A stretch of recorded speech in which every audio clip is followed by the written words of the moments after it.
It's really interesting because people they use data and it's used to tell a story. But how you use it could change the story. So understanding the quality of the data is very important. Welcome, everyone, to the Tech Guide podcast, where we give actual advice to those wanting to break into tech or are looking for their next gig. We have Ayman El Ghazali on the podcast today. Welcome, Ayman. Super excited to have you on today. Thank you. Thank you. Appreciate it. Let's start where your love for technology come from, because everyone that is in tech works, as a software engineer. They always have some come up story about where they fell in love to technology. Is there a specific moment in time where you remember falling in love with technology? Absolutely. I was born in the 80s, but I grew up in the 70s because I Mm, grew up in a tiny little town in the southern mountains of Saudi Arabia. And it was like to get a computer, my dad had to travel to Hong Kong because it was cheaper for him to fly, get the parts, and come back and build it himself. And so at the time he what? was building, yeah, exactly. 286s, 386s, 486s, Pentium, 586 was like the last thing that happened before I moved to a much larger city, Cairo in Egypt. But it was my dad, he's a doctor, but he just loved technology, loved to tinker with things, loved to play around, just try new things. He was building computers for everyone in the neighborhood. And then in like middle schoolish, high school, I guess I was either like eighth or ninth grade, I forget. When we moved to Egypt, my dad just bought, computer parts and he's like, here, build it yourself. So I started, you know, from there, I guess. I guess my first computer is probably a Pentium 2, the one that was like sideways chip and you put it Big. in and, you know, I wanted to make the most of it for school, for playing games, for internet, right? Dial up was new. This is like 1996, a long time ago. There's two websites, Yahoo and CNN. But yeah, it's like you had to be your own tech support. You had to do your own thing. You had to really learn. So I loved it. It was challenging and different. Then from there, I went to school in Drexel in Philadelphia, got my bachelor's and master's in information systems. Just where we are. Here we are, and you've had quite the journey since, but I do wanna stick with that journey because I'm just curious. So you went to Cairo, then you choose to go to Philadelphia at Drexel. How was that decision made? Yeah, how was that decision made? Sure. I mean, my family's originally from Egypt, so decided to go to college in the US. I had some friends from the area, teachers, and they said, "Hey, Drexel's a great tech school for what you want to do." I was between studying medicine and going into tech, and I decided ultimately I don't want to spend 10 years in medical school, although I love it. And my dad actually didn't encourage me. He just didn't encourage me to go into medicine. So it was more like your own thing. It's 10 years and whatnot. So I ended up there September 22nd, 2001. So, Wow. yep, right Yeah. after flights were allowed back to the US. It was very difficult, not to say the least, with my background, ethnic, religious, whatever you Mhm. want to bucket it in. It's super challenging to be on campus. Ended up having to leave, struggled a lot. In university, I was originally in computer engineering because, I mean, I'm an international student. Again, like how much research can you really do on internet about Yeah. your major, right? Spent a year there, did okay. During the summer, decided to, after visiting family and coming back, decided that I actually, for some part of it, I just actually went back in the winter and the summer. And in the winter, I didn't want to go back. Yeah. And in the summer, I was like, I'm going to go back and I'm just going to choose something that I like better. And I'm going to live off of campus and just do my thing. So went into information systems and Drexel's probably the best school at the time for it. Then just the rest is the rest, the grind, the struggle. I mean, it's just part of just building yourself up. Mhm. I'm not saying it's good, not saying it's bad. It's just that's life. Life is not perfect. So here we are. Yeah, there is something special about that struggle, though. I mean, everyone has been through it, and like some to more degree is like that. Like, obviously, I'm not an international student, so your struggle has been a lot different from my struggle. I'm very aware of that, but there is something special about like really having to put your mind to the grind essentially and dig yourself out of something. And I'm sure you experienced that. And I'm assuming you were away from like your family when you're in Philadelphia. It was just basically like you like on an island. Yeah, pretty much. My older brother had moved to Reading, Pennsylvania, which is, I don't know, like an hour or two Yeah. away. People don't know it. They know Scranton more because of the office, but it's on the way to Scranton. It's the easiest thing I could say. So he would visit me every once in a while, and then eventually, when I moved off campus, he transferred to Philly as well, to a school there, Philadelphia University. So we lived together, but it was still like just two young adults figuring things out, Yeah. like basic things like, how do I cook rice? Like, well, now I have to get a calling card and call my mom, who did not know how to use a computer. She didn't even know how to turn on a computer. Oh And then man. she learned it herself so that she could talk to us, because it's Yeah. super expensive to make those calls. So now we have a video camera and MSN Messenger. And now, I mean, she's probably more tech savvy than most at this point. So That's awesome. I'm curious, what was the biggest adjustment coming over here from Egypt to Philadelphia? What was that biggest adjustment for you? I think is just like the reality of being on the ground, right?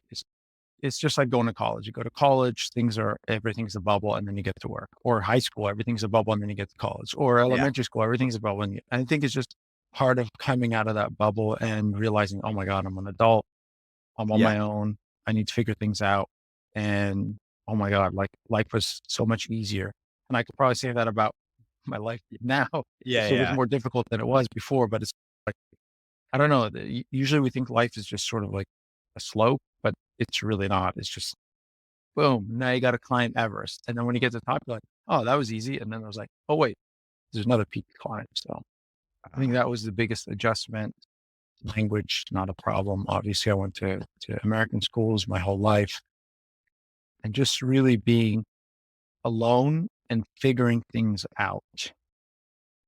Because unfortunately, when I came to college, my advisors who were in contact with me, when I showed up, they just pretended like they didn't know me, which was, I think, smart. absolutely ridiculous on their end. Because, I mean, yeah, the attacks of 9/11 are terrible, had nothing to do with me. The number two most wanted had a similar name as me. It just has nothing to do with me. So it's just, I think it was that cultural moment in time where it was just weird, and everybody grew up from that, right? Yeah. Like, you can't say the same things, like things that were said to me at that time, you can't say that now.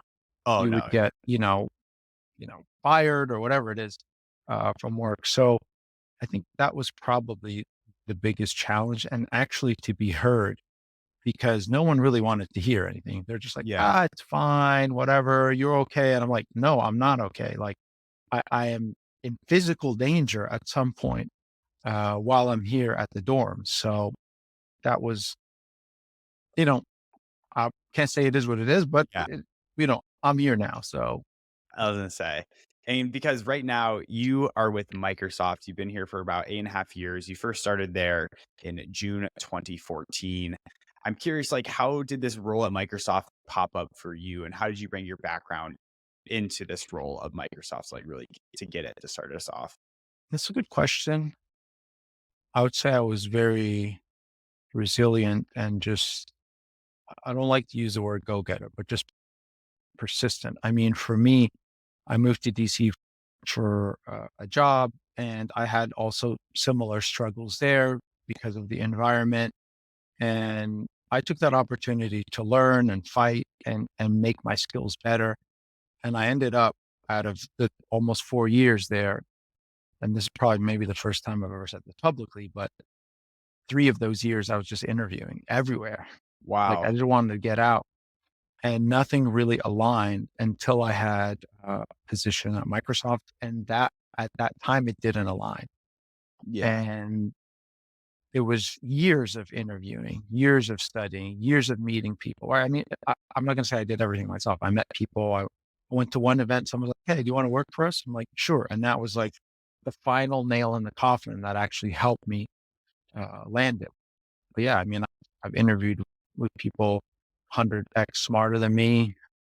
I've done well. Sometimes there just wasn't a match. Sometimes it wasn't right for me. So it was a long process. It's just like a dance. And then Yeah. at some point, the footwork matches, and then there you are. So it was definitely a struggle, and had a lot of people to help me, a lot of mentors. And there's also a lot of free material in the community that I use to to help myself and also contribute to as well. So the contributions help me learn, help others learn about me. And people is just we just have this thing like when you're helpful, people want to help you, Yeah. believe it or not.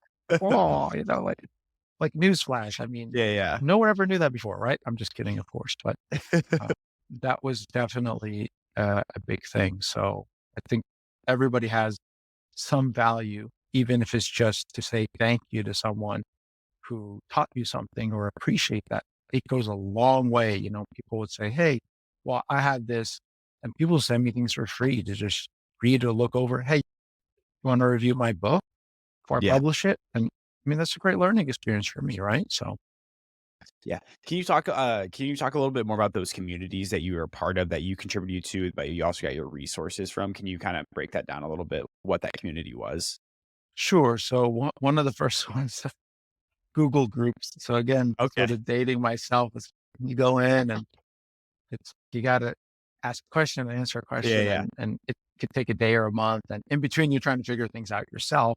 Yep. But later, especially when I moved to the DC area, got more aligned with PAS, which is the Professional Association for SQL Server, which is a Mm. database technology that I learned, and they had a lot of material. Again, most of the time you had to attend in person. So I'd be attending maybe a monthly session or our Saturday sessions. We had something called SQL Saturday.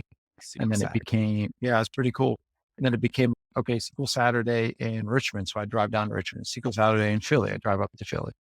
And then just became sort of part of my just culture of learning and also teaching. So I started Yeah. to have sessions there. I would, do online ones, face to face ones, and so on. And that sort of built up not just community, but my own skills, Yeah. uh, not just tech skills, obviously social skills as well. So, Yeah. That's really cool. And at your time during Microsoft, you've worked like a variety of roles. Some has been as like a senior consultant at like data and AI, senior cloud solution architect, and now you're like a senior software engineer and architect now. Can you shed a little bit of light of some of your roles as like a senior software engineer slash architect, like right now, like some of the stuff you're working on? yeah, I mean, the roles are not too dissimilar from each other. Yeah, As a consultant, speaks for itself. You're at a yeah, customer, you do the work, you're getting paid for it. Well, not me, the company's getting paid for it, and so on. As an architect, it's a little bit different. There's some hands-on work, of course, but you're really in there as that, expert advisor. So they expect you to be at a certain level of experience, a certain hmm level of knowledge. They expect you to get the answer if you don't have it. And they also expect to hear difficult things from you. So, nope, that's not the way I would do it. Or, yeah, nope, that's wrong. And that obviously needs to be worked on because not everybody likes to hear they're wrong hmm or is willing to do anything about it. So they've been good roles, challenging roles where, I felt I've grown a lot in. So, yeah. And I'm curious, what is a technique that you use on giving feedback of no, that is wrong? Because people they're always listening. That's just like a leadership skill is to really be able to give critical feedback back to somebody and someone that's young in their career, they might not know exactly how to do that. I know you have like a sandwich approach. There's a bunch of different approaches, but is there one like technique or one way that you gave feedback back?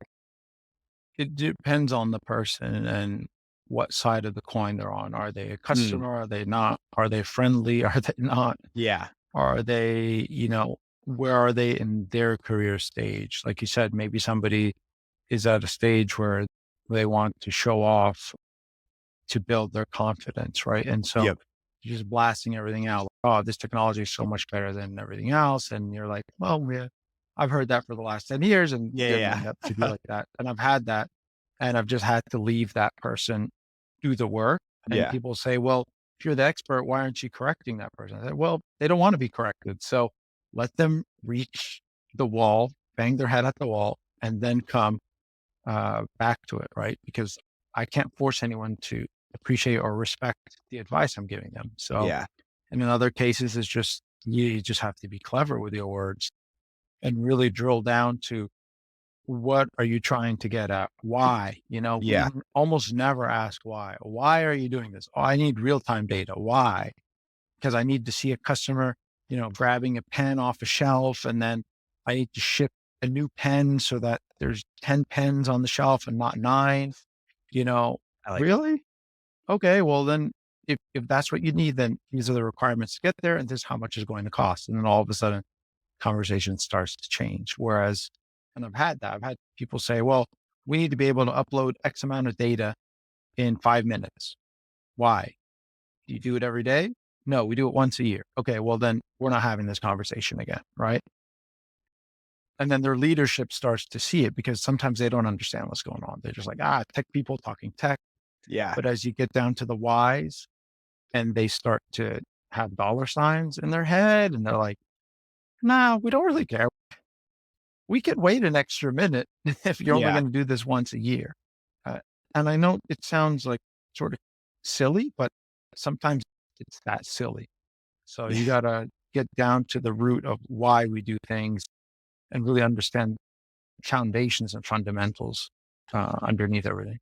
Yeah, and that's just first principles thinking really is like understanding like why are you actually doing this? And I think not enough people think about first principles thinkings like in their own career of like actually getting down to the root of do we actually need to be doing this? And a framework like that is a perfect way to break that down.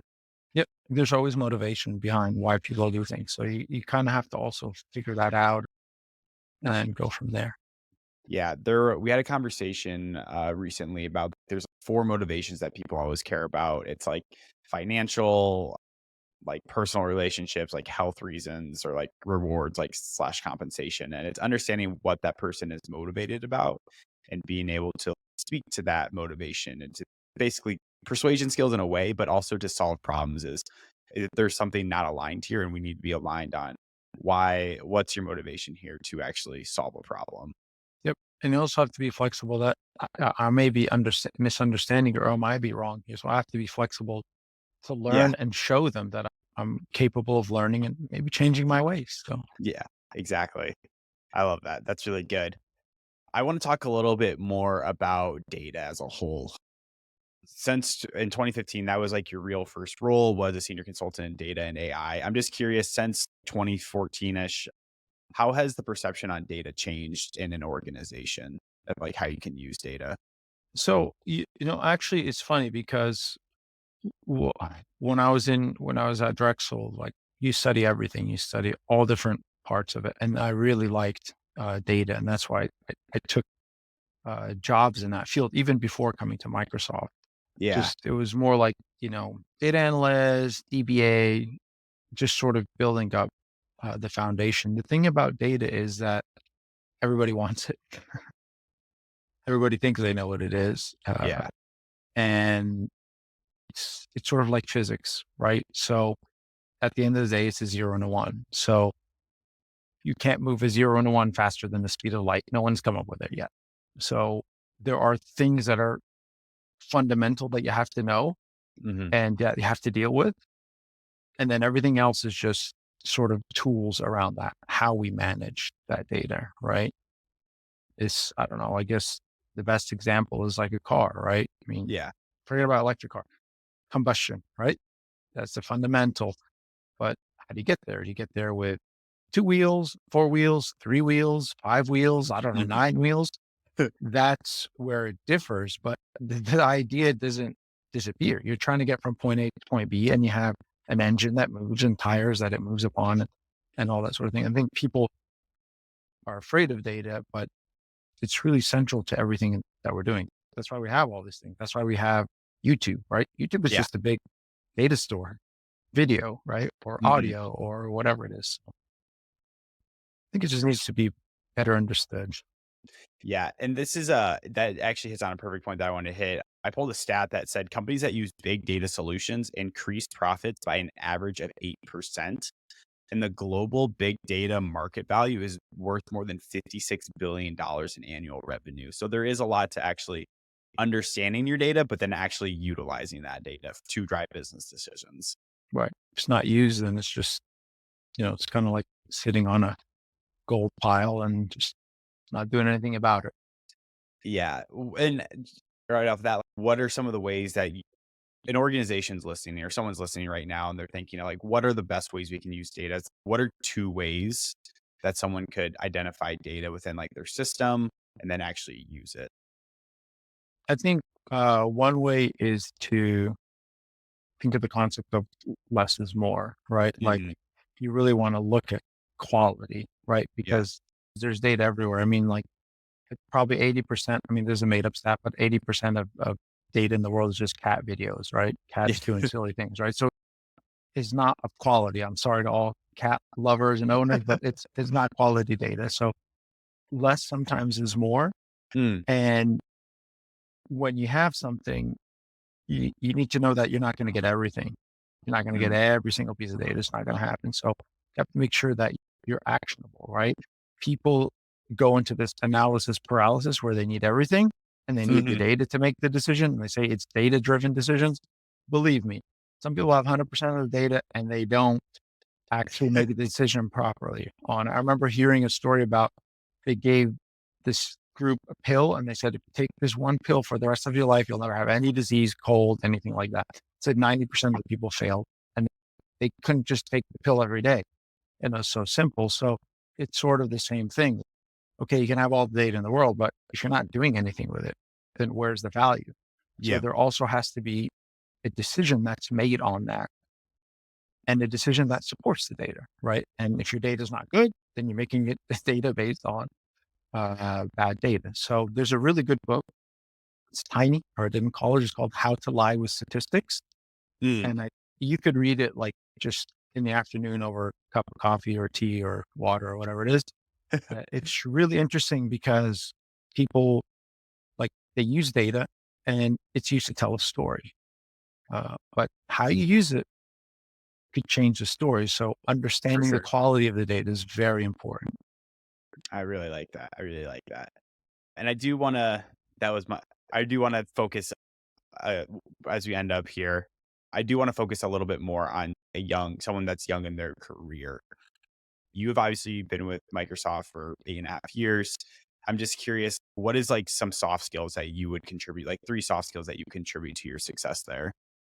Good question. I actually used to train our new hires. I would say humility Mm, is a really good skill that you need to really train.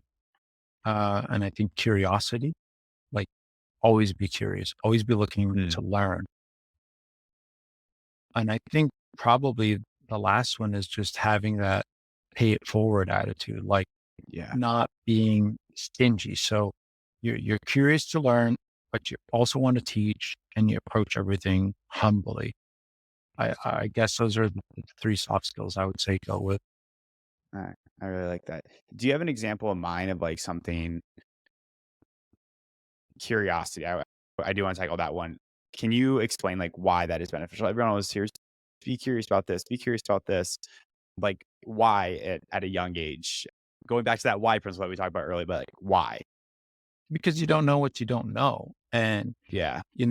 if you're gonna we say that we have a saying in Arabic that assumption is the biggest of lies because Yep. you really don't know.